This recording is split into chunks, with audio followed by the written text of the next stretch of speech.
For sure. I'm really happy to have you take a part of it. So me and Lisa have been chatting about this a lot in advance, and Lisa has a lot of amazing things to share. We were just trying to find the best way to do it.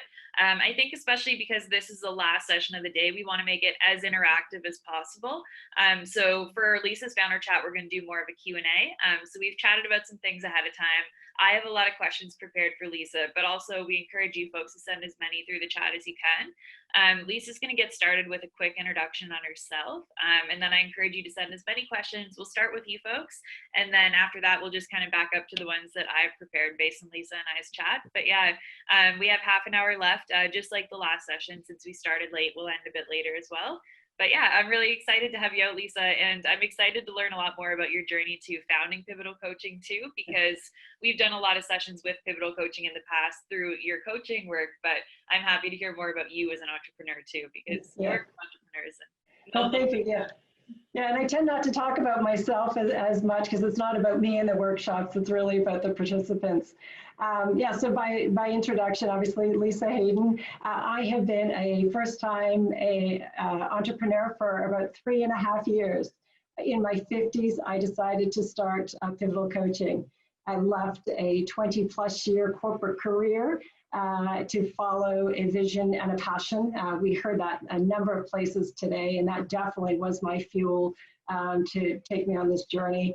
I describe myself as a high business acumen leader who discovered what powerful coaching could do for performance, and that was sort of what took me on the journey.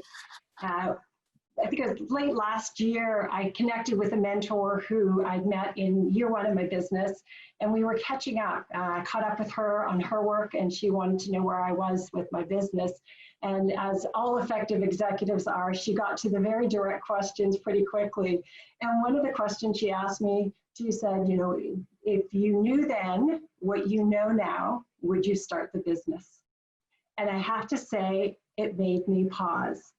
So when I started the company, I mean, I had education, I had experience, I had done B2B sales, I'd been in leadership, I had my coaching work, I had been in business, I'd worked with business. I thought I had a lot of the pieces, and definitely I began to learn what I didn't know, and there was lots of learning along the way.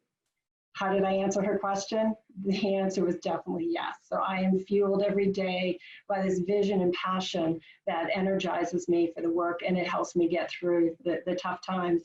To your question around how I started the business, it was a seed of an idea that began when I embarked on my coaching certification. And the way I got to the coaching certification was I realized I'd reached a peak in my impact and the leaders that I was working with when I was doing my coaching. So I knew there was more potential for myself professionally, and that's where I went. And it was in that education and experience that this idea formed about how I could help companies with leveraging coaching for performance, right? I mean, we are all about results. We're all about growing our business. It's all about the revenue line. And so, you know, for me, at the time, I was working completely business development. So it was all about how I help leaders be much better at sales and selling. And the honest answer is I had a corporate moment. And I think many people, you know, tell that story. And so I was working on a very big deal that should have been a lot of fun. It was had a lot of optics and everybody was excited about it. But in 2 days of working and preparing for a presentation, I was not having fun.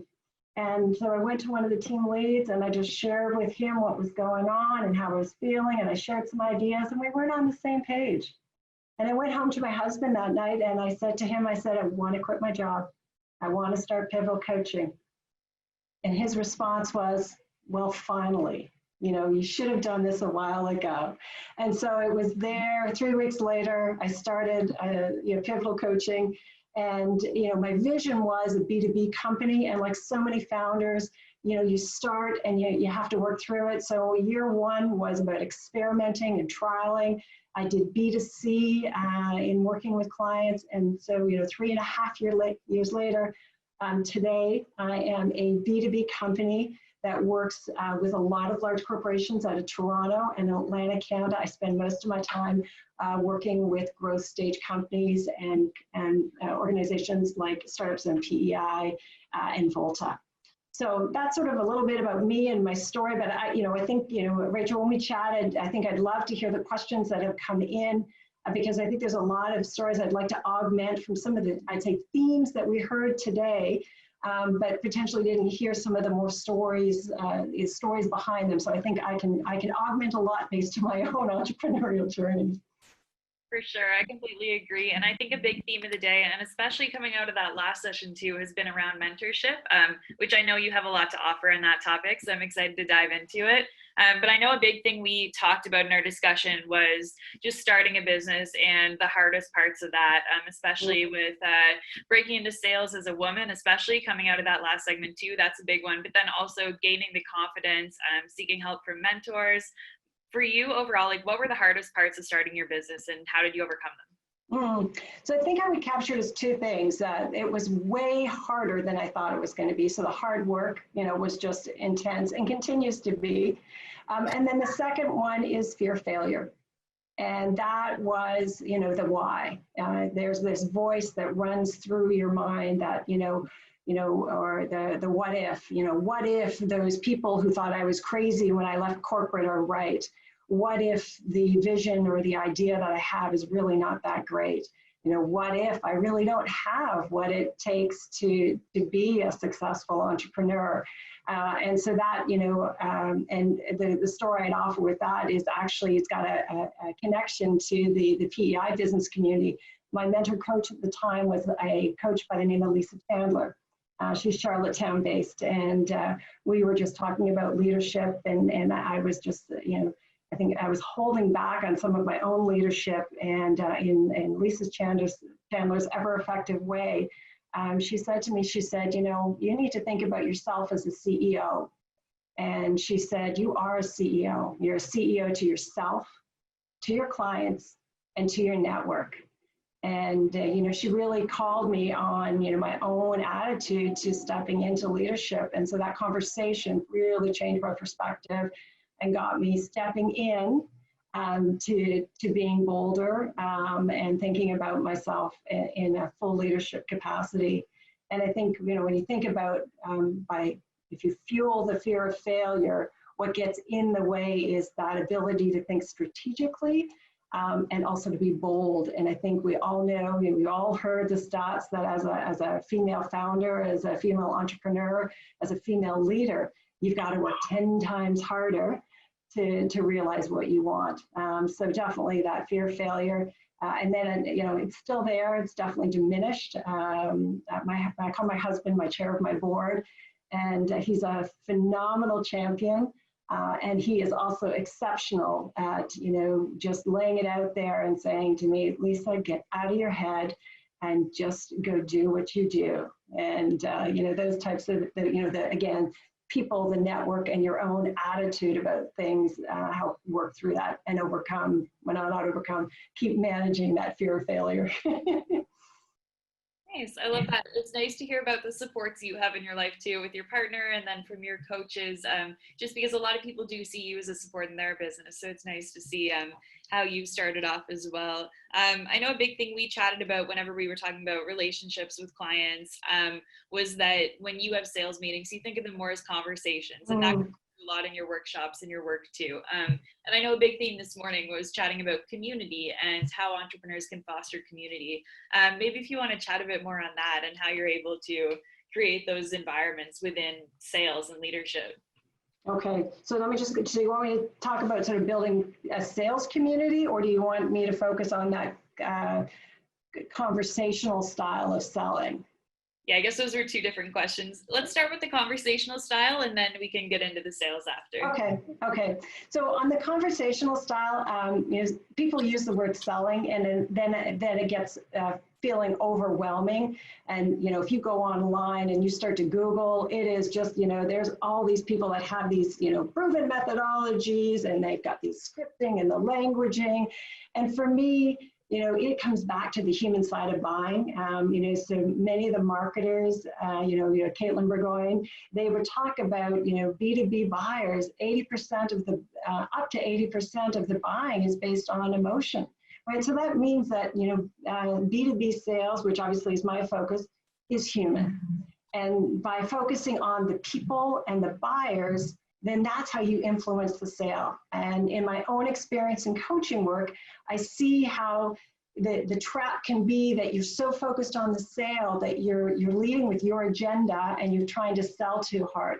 So the conversation is really just stepping back a little bit and, in getting ready for the meeting, it's about thinking about the buyer or the person you're meeting with, their business, and then having some really great questions and being patient in the way you have a conversation. And I'm assuming a lot of the audience here is Atlantic, Canada. We are great at having those conversations. And so let them play out, and that will contribute to sales. And there are definitely things that you can add in, but if you feel overwhelmed and you're not sure where to start, really focus on having great conversations with the people you connect with. Nice. And kind of bridging off of that conversation piece, after you have these meetings with folks, something else we chatted about was the role of trust in signing new clients, and how do you move on to that next step? Yeah. Let me tell a story. I think that's a great way to convey that, and it ties into a lot of the themes around community and network.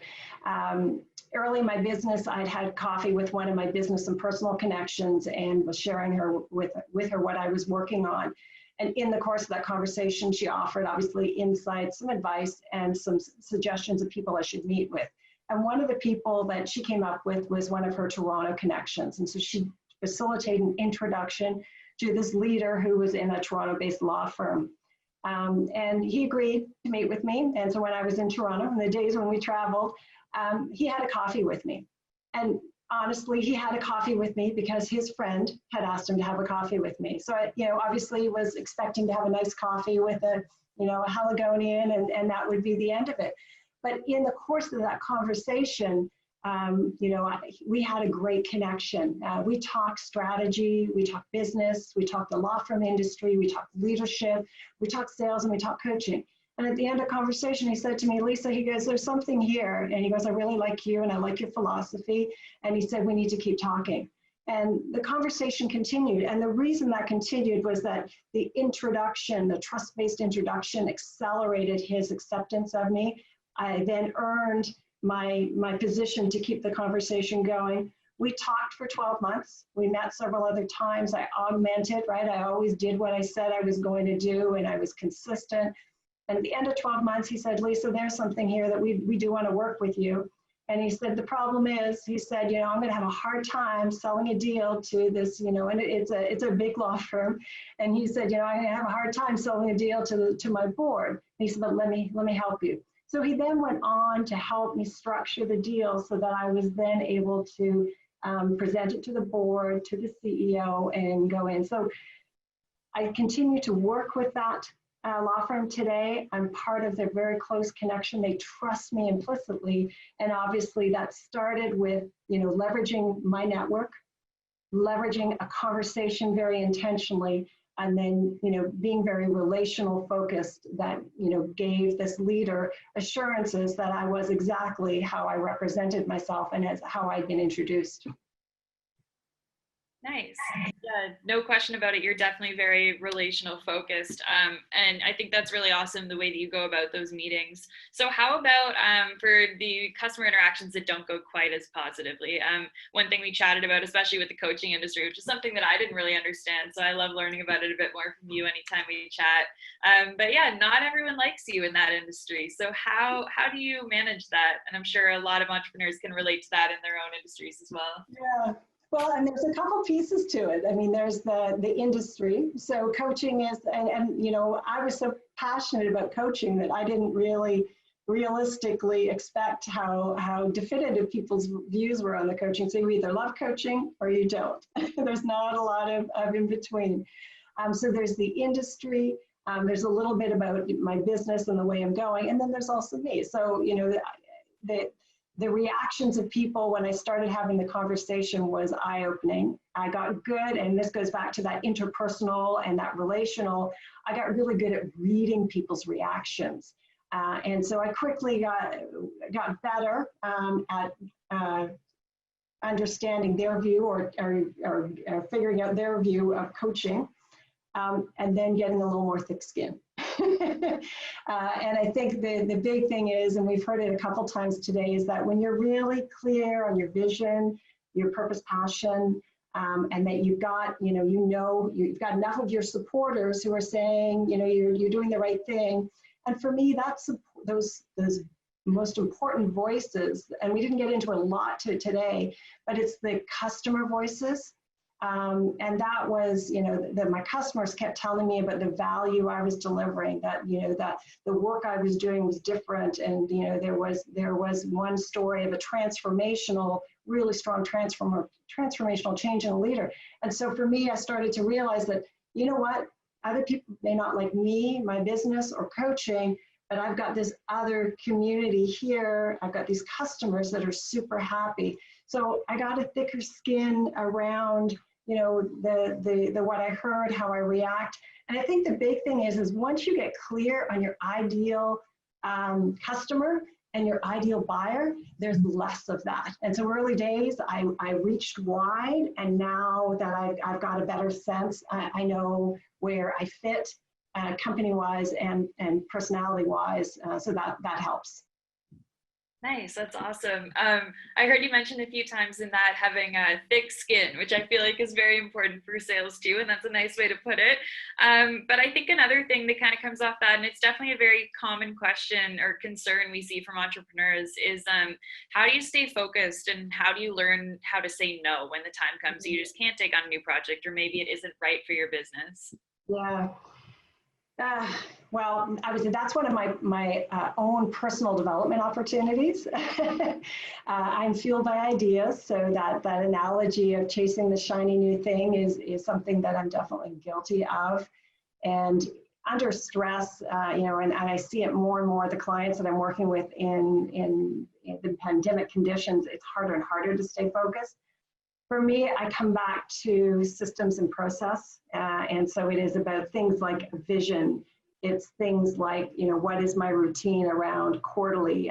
For me, my quarterly planning and review is a huge part. That sort of anchors a little bit of my future and my current state. And that's a big one.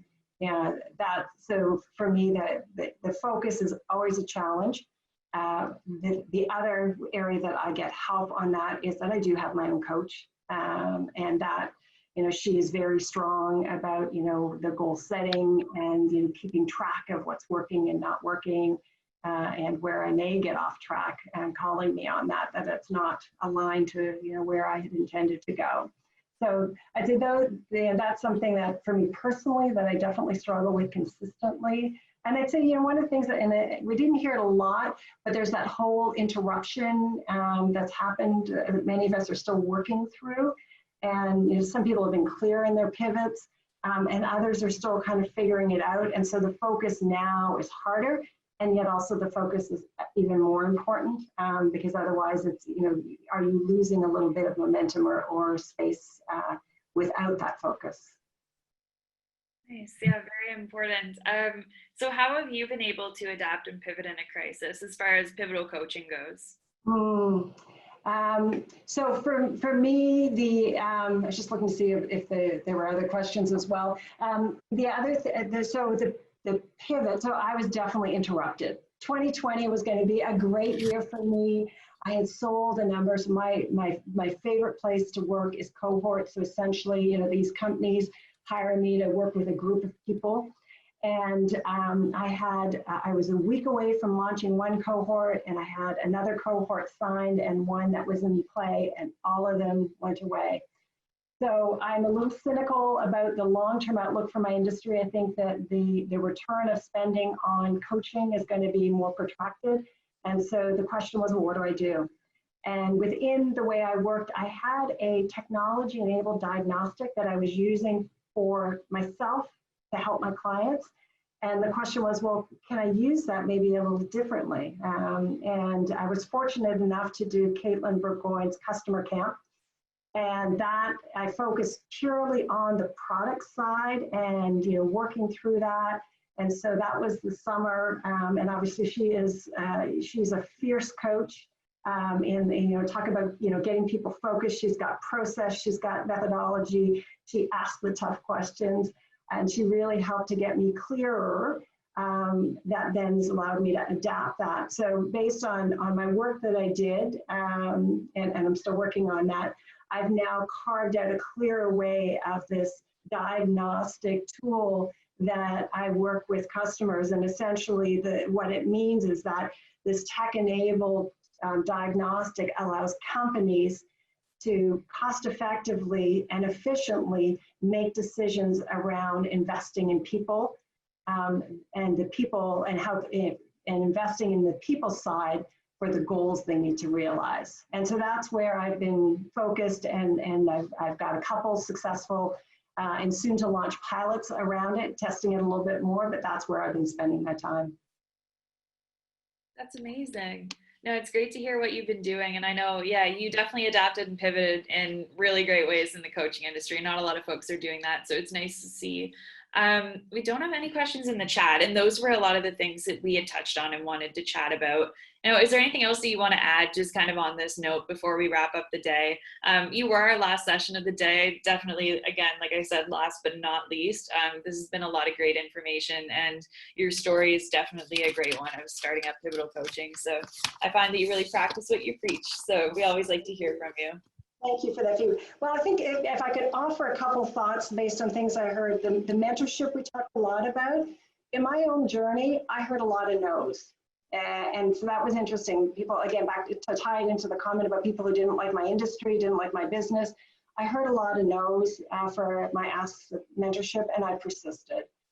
So Chelsea talked about she's always looking and cultivating, and so that's been an ongoing journey for me. And I've got a good group of mentors now, and I would say that rather than just sort of a small group, I've got a little wider group that I don't have to be as demanding on their time. So I think, be okay and don't get upset if people say no.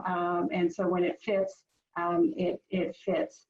The other thing I think that, even for myself, that, there's that a little bit of, I'll figure this out when you're working on your own.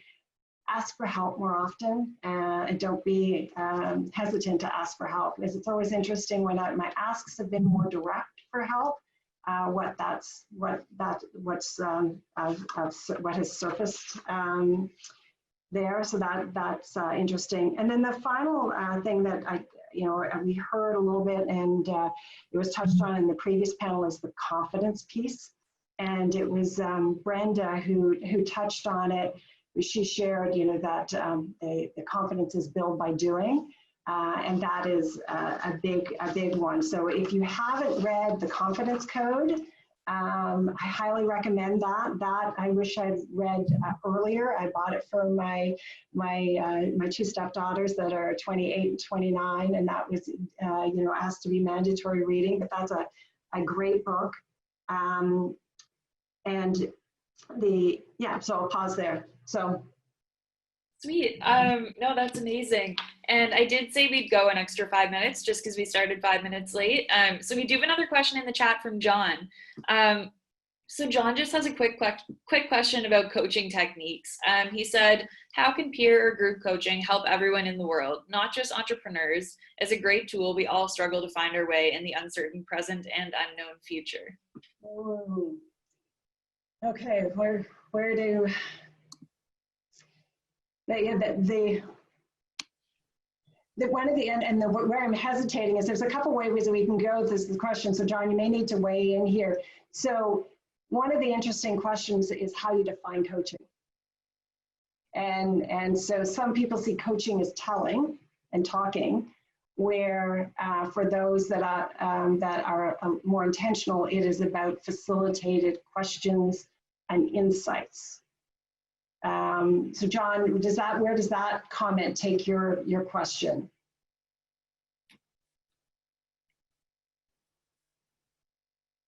Definitely facilitate insights. Okay, so yeah, so that is around question style. So the group questions conversations are hugely powerful. They're probably the more challenging one. And there are people who are very practiced group coaches, but the big thing is it's a mixture of facilitation skills and the coaching methodology that at its core, it's about being able to ask really strong questions and guide people through, and then augment the insights that shift people's thinking. And I think that one of the big gauges that help whether these peer groups work is, are you able to disrupt people's thinking or to shift the way they see things? And the reality is, as a certified coach, I did a lot of practicing, and so there was a lot that didn't work. But practice, do some reading. There's some great books out there. I'm happy to chat more offline. But the group, with the right approach, the group conversations can be even more powerful. That's awesome. Sweet. All right, Lisa. Well, that was amazing. If you don't have anything else for us, and John sent in a thank you there too. Yeah, if you don't have anything else for us, I think we might wrap it up and then move into our closing remarks. Yeah.